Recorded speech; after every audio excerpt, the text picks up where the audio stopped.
High views. ఈ video ఎలా start చేయాలో నాకు అర్థం కావట్లేదు.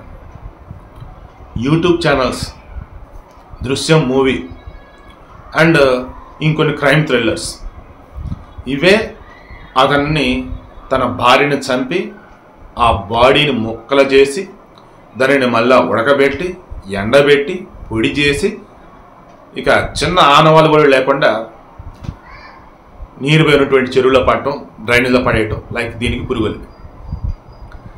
అసలు ఈరోజు మనిషిని మించినటువంటి క్రూర మృగం, మనిషిని మించినటువంటి భయంకరమైన ప్రాణి ఈ విశ్వంలో ఉందంటే లేదు అన్నట్టు కనిపిస్తాం. రామ్ గోపాల్ వర్మ కూడా సిండికేట్ అని చెప్పేసి ఒక సినిమా తీస్తున్నా అన్నాడు. దానికి సంబంధించి అతను ఒక కింద లైన్ ఏమి ఇచ్చాడంటే, ఈ ప్రపంచంలో మనిషిని మించిన క్రూరమైన జంతువులు ఏది లేదు అన్నట్టుగా లైన్ ఇచ్చుకున్నాడు. నిజమే, కోయిన్సిడెన్సో లేదన్నప్పుడు దీన్ని చూసి ఆయన చెప్పాడో కానీ ఇదేంట్రా నాయన, గురుమూర్తి అని చెప్పేసి ప్రకాశం జిల్లా చెందినటువంటి వ్యక్తి.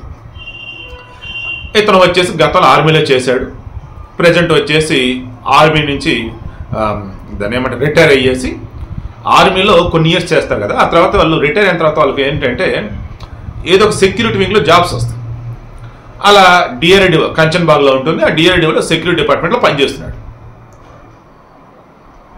అతను 13 సంవత్సరాల క్రితం వెంకట మాధవ్ అని చెప్పేసి ప్రకాశం జిల్లా చెందిన ఒక ఆమెను పెళ్లి చేసుకున్నాడు. వారికి 2 పిల్లలు. అయితే ఇతనికి వాళ్ళ ఆవిడ మీద అనుమానం. ఆ అనుమానం ఎంత దూరం వెళ్ళిందంటే రోజు గొడవ పడుతున్న దాకా వెళ్ళింది. ఇక ఒకరోజు డిసైడ్ అయ్యాడు ఏదో ఒక విధంగా చంపేద్దామని. ఇక అప్పుడు యూట్యూబ్, దృశ్యం సినిమా రకరకాలుగా చూసి ఒక కుక్కని చంపి ఆ కుక్క తలని పక్కన పెట్టి మిగతా బాడీ ఉంది కదా, ఆ బాడీని ముక్కలు చేసి కుక్కర్లో ఉడకబెట్టి అతదాన్ని ఎండబెట్టి అతదాన్ని పొడి చేసి ఎముకలు కూడా బాగా కాల్చి రోట్లేసి దంచి మొత్తం పొడి చేసి దీనిని తీసుకెళ్ళి నీరు పోయినటువంటి చెరువులో చల్లటం, డ్రైనేజ్ వేయటం చేశాడు. రైట్, వర్కౌట్ అయింది ప్లాన్. ఇక వాళ్ళ ఆవిడ మరలా ఇంటికి వచ్చింది పిల్లలతో పాటు. దాని ఈలోపు సంక్రాంతి వస్తుంది, పిల్లల్ని చుట్టాలింటికి పంపుతాం, ఇది ఒక్కటి ఉండేది, ఇక దీన్ని చంపుదాం డిసైడ్ అయ్యాడు.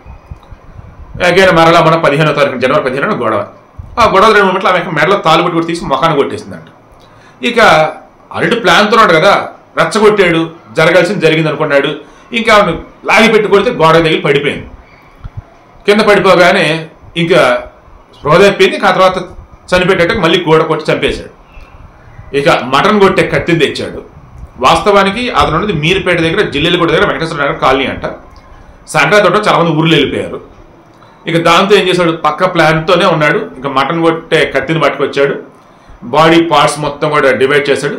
ఎముకలు సెపరేటు, ఎముకల నుంచి మాంసం సెపరేట్ చేశాడు. మనిషి మాంసం, వాళ్ళ ఆవిడ మాంసం. ఆ మాంసాన్ని ఏం చేశాడు, ఒక బకెట్లో హీటర్ పెట్టి ఆ హీటర్లో ఈ మాంసాన్ని వేసేసాడు, బాగా ఉడకబెట్టాడు.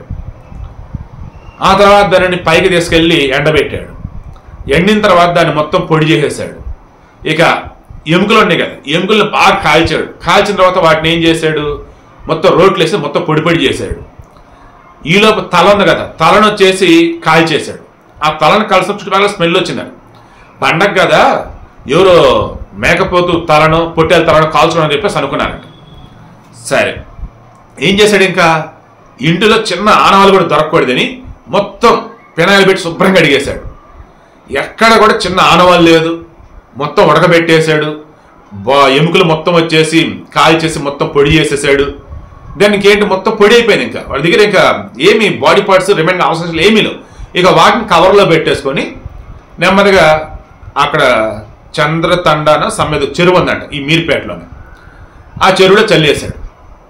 దారిలో వచ్చి డ్రైనేజ్లో కొన్ని చల్లేశాడు.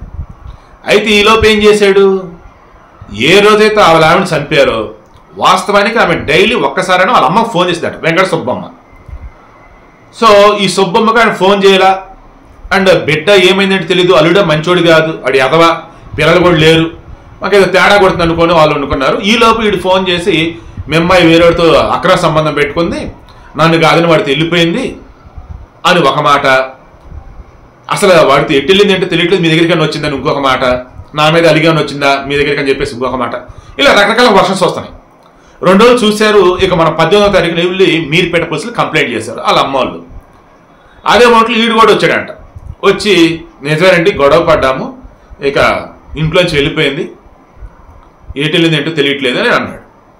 ఇక పోలీసులు మొత్తం ఆమె ఫోన్ ఎక్కడ ఉంది ఏంటని చూస్తే చివరికి ఆ ఇంట్లోనే. సో ఆ ఇంటి ఎదురు సీసీటీవీ ఫుటేజ్ చెక్ చేస్తే ఆమె 16వ తారీఖు ఇంట్లోకి వెళ్ళింది కనిపించింది, కానీ బయటకు రావడం ఎంతవరకు కనిపించలా. అంటే వీడే ఏదో చేశాడు. దాన్ని ఇంకా పోలీసులు వెళ్ళి వాడిని విచారించారు. అప్పుడు వాడు చెప్పాడు, అవును నేనే చంపా అని. వాడు చెప్పింది పోలీసులు విని షాక్ అనమాట. ఒక్కొక్కరు వెళ్ళి చెక్ చేశారు, ఎక్కడ చిన్న ఆనవాళ్ళు కూడా దొరకట్లా, పక్కా ప్లాన్తో చంపేశారు. ఇప్పుడు ఏమంటున్నాడు, నేనే చంపే కదా, నేను చంపినట్టు ప్రూవ్ చేయండి, ముందు ప్రూవ్ చేయండి, అసలు ఆమె ఎక్కడుంది, అవును నేను చంపిన మీతో అంటున్నా, బలవంతం మీరు నచ్చ చెప్పించారు, అలా కాదు నేను ఒప్పుకున్నాను అంటారా, సరే బాడీ శాంపుల్ ఒకటైనా ఉందా మీ దగ్గర, కనిపెట్టండి చూద్దాం అని అంటున్నాడు. ఇప్పుడు పోలీసులు పెద్ద సవాల్ విసిరాడు. పోలీసులు ఇప్పుడు అదే ఆలోచిస్తున్నారు, వీడు చెప్పింది మనం మొత్తం రికార్డ్ చేసాం, కానీ వాడు ఏమంటున్నాడు ఇప్పుడు, నాకు తెలియదు ఎటు వెళ్ళిపోయిందో, నేను చంపాను కానీ ఆమె తాలూకు మీ దగ్గర కనుక్కోవడానికి ఏమీ లేవు, కాబట్టి ఆమె చంపలేదు, ఏడోదంటే మీరే కనుక్కోండి, నాకు జైలు శిక్ష పడదు, నాకు కోర్టులో శిక్ష పడదు, నేనే తప్పు చేయలేదు అంటున్నాడు. సో వీడి యొక్క మొత్తం ఇంటెన్షన్లో ఇప్పుడు చెప్పండి, ఈ ప్రపంచంలో ఈ విశ్వంలో మనిషిని మించిన క్రూర మొఖం ఇంకేదైనా ఉంటుందా? అరే రీసెంట్ టైమ్స్లోనే అండి బెంగళూరులో, ఢిల్లీలో అండ్ అమెరికాలో మిగతా కొన్ని చోట్ల సేమ్ ఇలానే కదా, మనిషిని చంపటం, బాడీ పార్ట్లు కోసేయడం, ఉడకబెడతాం. ఒకడైతే ఏకంగా బిర్యానీ వండేసి దాన్ని వేరే వాళ్ళకి పెట్టేశాడు, వాడైతే ఫారిన్ అనుకుంటుంది. మొత్తం మీద ఏంటండి, దయచేసి క్రూర మృగాలు కూడా భయపడేంత ఘోరంగా ఈ మనిషి అన్నవాడు ఉంటున్నాడు. సో ఇటువంటి వారిలో మీరు ఏమాత్రం ఎవరినైనా తేడా కనుక గమనిస్తే అటువంటి దూరంగా అయితే ఉండండి.